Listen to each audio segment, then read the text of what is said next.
All right, we're here in Leogang, Austria for the UCI Mountain Bike World Series. This weekend we have got downhill, enduro and cross country, and today I'm going to go inside the Orbea Factory Team truck setup, have a nose around, check out the riders' bikes, check out the mechanics' tools and have a nose around the truck and see how cool it is.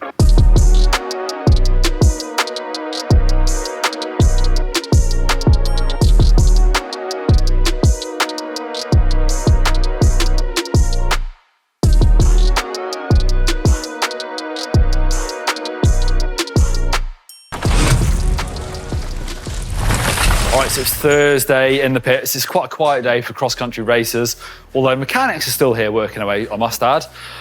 Bikes are lined up, it's very clean and tidy as well here. We've got Pierre de Froidmont's bike there, and Tauber's. We've got another Pierre bike right here. Two bikes, I wonder if we've got a race bike and a practice bike. Also team bike there as well for riders, managers to ride around in the pits. So we've got all the race bikes in the team colours, presumably using the Orbea Mio system, but also, check it out, we've got an Orbea Rise here, same colours. So this is their lightweight e-bike. I'm guessing this is used by a team for zipping around the pits, but it's also running that new Shimano Dior XT Di2.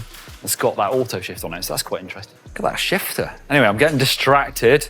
I'm here to talk cross-country bikes. We've got David Campos' bike is in the work stand, and Tauber's, that's Luca Martin's, and Tauber's, obviously a smaller one. But we've got Pierre de Froidmont's bike here. Let's take a look at how it's set up. They're all riding the Oiz full suspension bike. So first thing I notice is there's nothing crazy secret tech on this bike by the looks of it. It looks much like my Orbea Oiz I've got at home. This is a large frame. It's in that Mio colour, like I said, very nice sort of green on green with some nice detail as well. Names on the bikes, love it. Full Shimano Group Set XTR, XT Racing, as you'd expect. Big 36.2 chainring actually on that cassette. You've got some really nice parts. Obviously you've got a flat mount XTR brake caliper on these bikes. The Orbea Okuo carbon wheel set.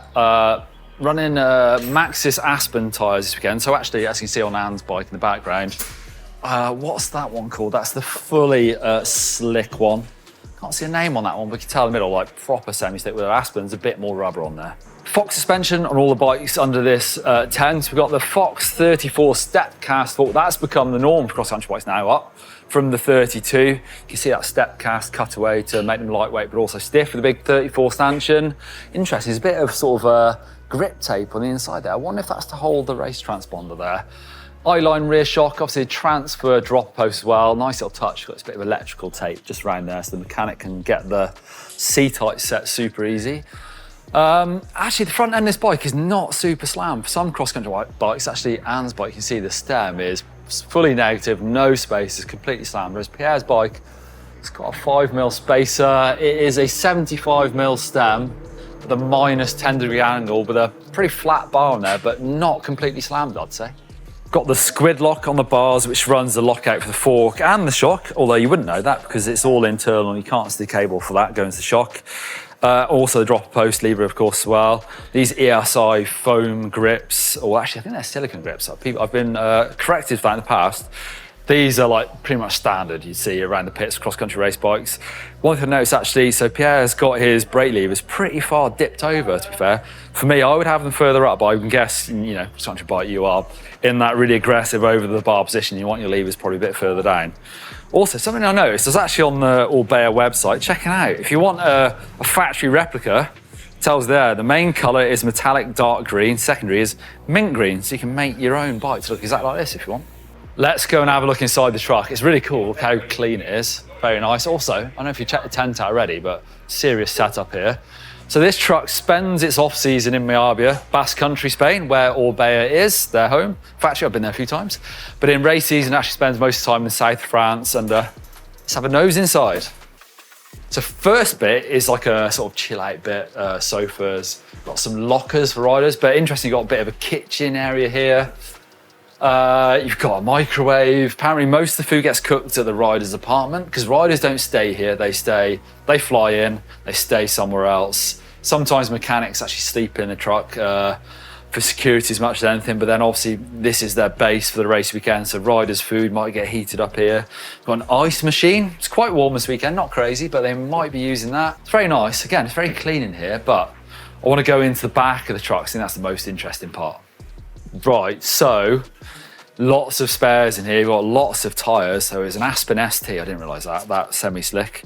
This says test pilot, so I'm guessing that's a top secret tyre. But lots of tyres stacked away. Spare frames there. You've got fans for riders.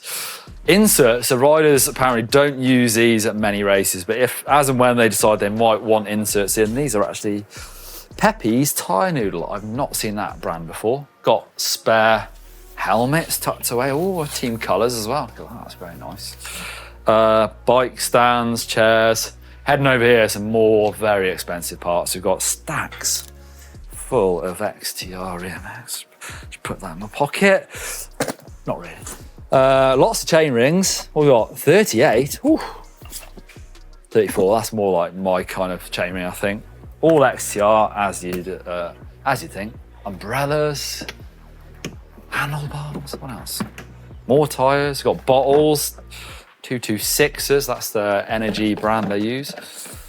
Fox. Oh, lucky these. I could do some of those as well. Some of those spare bushes for the shock. Lots of cables. Got a 32. There you go. It's Fox 32. Knocking around.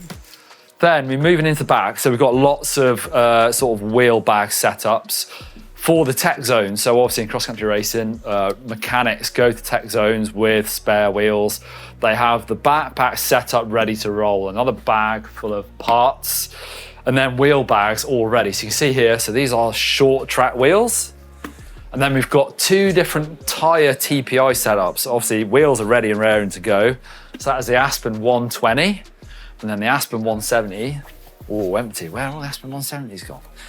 You can see that actually the back of the truck. So all these wheels hanging up here, the ones that have come out of bikes and they either need cleaning or need some type of work before they go back into bikes. So look, I've got the two Aspen tyres here. So this is the EXO protection, both of them are actually. This is 225 and this is the 120 TPI, so threads per inch. Nice and pliable. This one is, look, it says 170. So this is 170 TPI. You can definitely feel a difference. As we all know, like cross-country tracks, saw last week in Landside, it's gnarly. It's rough, so you know, tougher tyre, and it's also 2.4, so a wider tyre. And this one says test pilot on it, so top secret tyre, I believe. So riders can chill out inside if the weather's bad. There's also air conditioning there, it's very nice. So it's all about looking after the riders. You won't go into a cross-country race pit that doesn't have an espresso machine, and that's a very fancy rocket one as well, so very nice. Also, hospitality stuff over there. Back at the back of the truck, there's mechanics, and also there's another area for riders to chill out. There's their lockers, and they're right next to their mechanics. I can chat to them as well before the racing, so let's have a look. Bit of an energy station for the riders, 226s. What have we got? Electrolytes for the warm race, I guess. Lots of gels. Caffeine, ooh. If you haven't got enough for the rocket espresso down here, then caffeine as well. Should we have a look at the mechanics, see what tools they've got? We've got some of the washing stuff from X-Source. Watts Lube with fluoropolymers. I don't know what that is, but I really want to look at the tools. Check out these. First thing I've seen, Swiss tools. Kind of little stubby Allen keys, colour-coded. Wonder why you'd need a little stubby one for getting into areas, I guess. Lots of kind of plier things. I'm going to be super careful. We know how mechanics probably hate this, but I'll put them back where I find them. That's for splitting your link. Ooh, Nipex cutter, like that. I love the way these toolboxes are laid out. You've got the foam, so everything lives in a place, so I can't mess it up too bad.